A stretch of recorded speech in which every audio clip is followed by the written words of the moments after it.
Salut la famille, bienvenue dans cette nouvelle vidéo, j'espère que vous allez bien. Aujourd'hui dans cette vidéo, je parle de la violence faite aux femmes. C'est un sujet un peu sensible, mais il faut en parler parce que nombreuses sont des femmes qui en souffrent.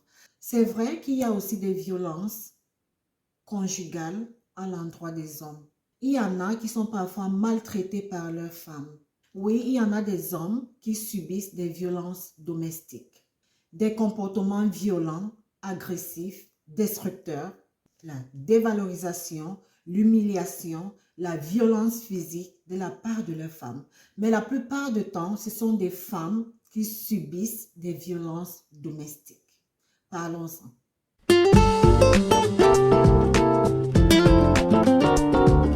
Nous avons reçu récemment dans nos services une dame qui avait les yeux enflés, rouges, des bleus sur son bras droit, qui était évidemment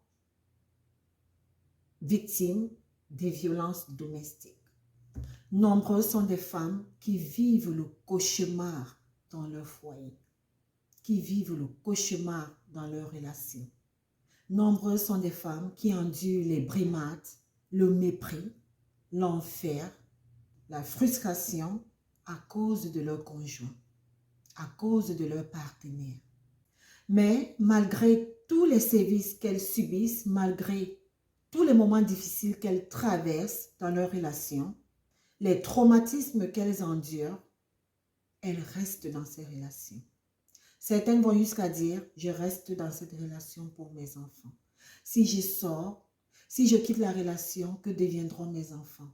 Mes enfants ont besoin de leur père dans leur vie. Ce que je dis à ces dames, c'est ceci. Excusez-moi, mesdames. Vous restez dans ces relations abusives pour vous-même. Ce n'est pas pour vos enfants, comme vous prétendez le dire. Vous restez dans ces relations abusives pour votre image, par la peur du regard de la société. Vous restez pour le qu'en dira-t-on.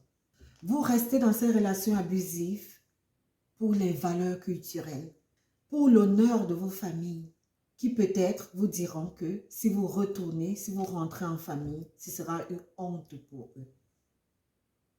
Mais pendant ce temps, c'est vous qui subissez. Pendant ce temps, c'est vous qui avez les bleus partout. C'est vous qui souffrez mentalement.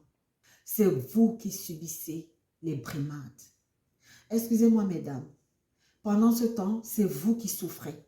C'est vous qui avez le corps cassé.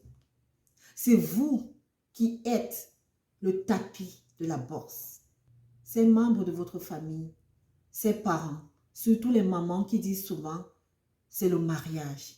Il faut supporter. C'est ça le mariage. Le mariage est dur.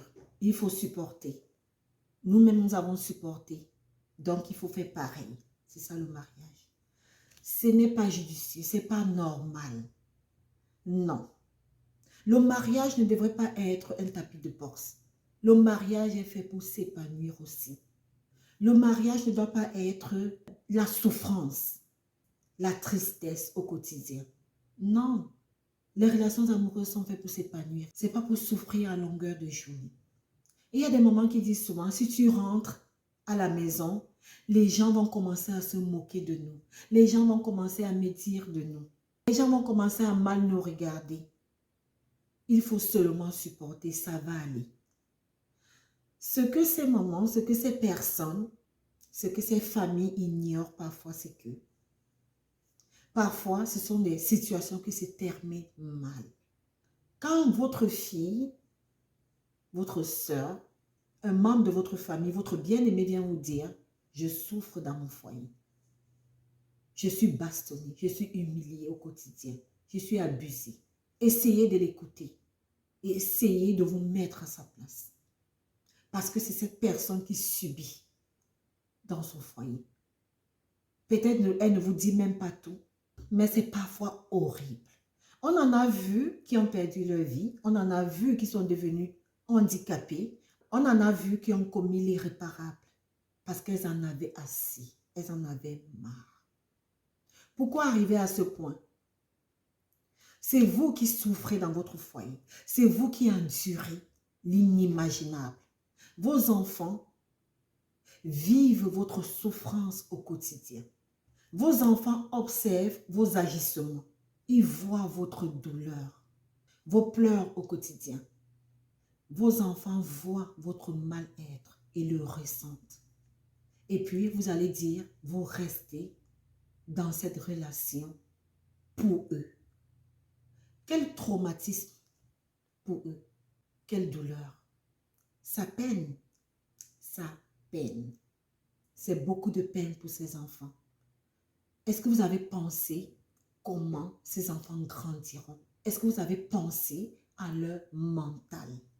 Est-ce que vous avez pensé un tant soit peu que si vous perdez votre vie à cause de toutes ces menaces, de toutes ces brimades, de tous ces abus, est-ce que vous avez pensé à vos enfants, ce qu'ils deviendront après vous? Est-ce que vous avez pensé à leur bien-être? Si vous perdez votre vie, laissant ces enfants derrière, quel bien vous leur auriez fait?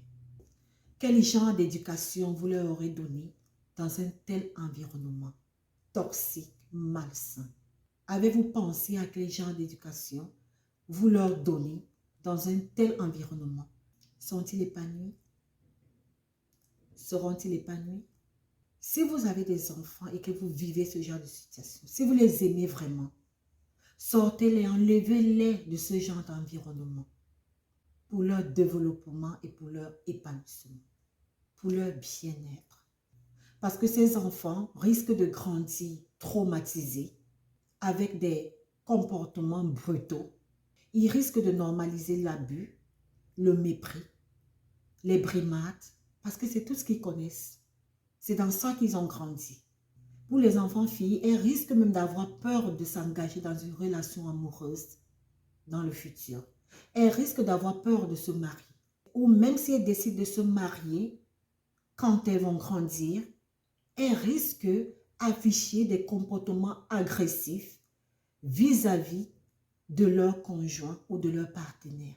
Ou alors, elles risquent d'être sur la défensive à tout moment parce qu'elle a peur de subir comme sa maman. Elle a peur de vivre le même scénario que sa maman. Pour les garçons, s'ils se marient ou simplement se mettent en couple, cela risque d'être une catastrophe parce qu'ils ont une autre vision du mariage, ils ont une autre vision des relations amoureuses. Tout ce qu'ils ont appris quand ils grandissaient, c'est de la domination, de la violence, des brimades, des abus à l'endroit des femmes.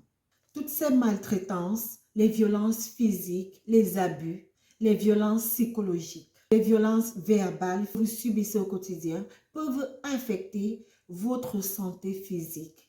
Les bleus, les blessures partout sur le corps, les hospitalisations répétées, les urgences à l'hôpital peuvent aussi affecter votre santé mentale, vos relations familiales, amicales, sociales, professionnelles et même votre situation économique. Peuvent aussi entraîner un handicap et au pire des cas, la mort. Car un jour, vous pourrez recevoir le coup fatal. Quelle tristesse! Je voudrais aussi souligner que le coup fatal peut provenir de vous, la femme, la victime de la violence. Parce que vous pouvez vous retrouver en train d'avoir marre de toute cette maltraitance, de toutes ces violences et vous pouvez vous retrouver en train de commettre l'irréparable. Ça pourrait arriver. Et pourquoi en arriver là? Agissez avant qu'il ne soit tard. Par ailleurs, nombreuses sont celles qui trouvent toujours un moyen de pardonner leur bourreau, de leur trouver des excuses. Il y en a même qui se culpabilisent, qui trouvent que c'est elles le problème. Voilà pourquoi elles sont abusées, voilà pourquoi elles subissent. Et elles trouvent un moyen de pardonner en espérant un changement positif de la part de leur conjoint ou de leur partenaire. C'est une grosse erreur. Ne leur trouvez pas des excuses. Si quelqu'un te montre qui il est la toute première fois, crois-le, c'est ce qu'il est. Arrêtez de faire bonne face pour faire plaisir aux yeux de la société. Les gens qui vous conseillent de rester dans ces environnements toxiques et malsains pour supporter toutes ces violences, si vous succombez sous le coup de vos conjoints ou de vos partenaires, ce sont ces mêmes gens qui viendront pleurer, parfois en disant que vous n'avez pas écouté leurs conseils, selon lesquels il fallait quitter. Et après avoir pleuré votre disparition, ils vont vous oublier et continuer leur vie. Mesdames, déterminez vos limites. Même si le statut de femme mariée est trop adulé et l'alliance qui brille est tellement jolie, vous risquez de finir par porter des masques. Continuez de faire semblant et continuez de souffrir. Mais n'oubliez pas qu'un jour, ce sera le coup de trop. Quittez avant qu'il ne soit trop tard. Que Dieu accorde à toute femme qui aspire au mariage un homme bien et bon. Je fais un hommage à toutes ces femmes battues, malmenées, maltraitées, violentées, handicapées à cause des brimades, des abus, des violences physiques et bien d'autres.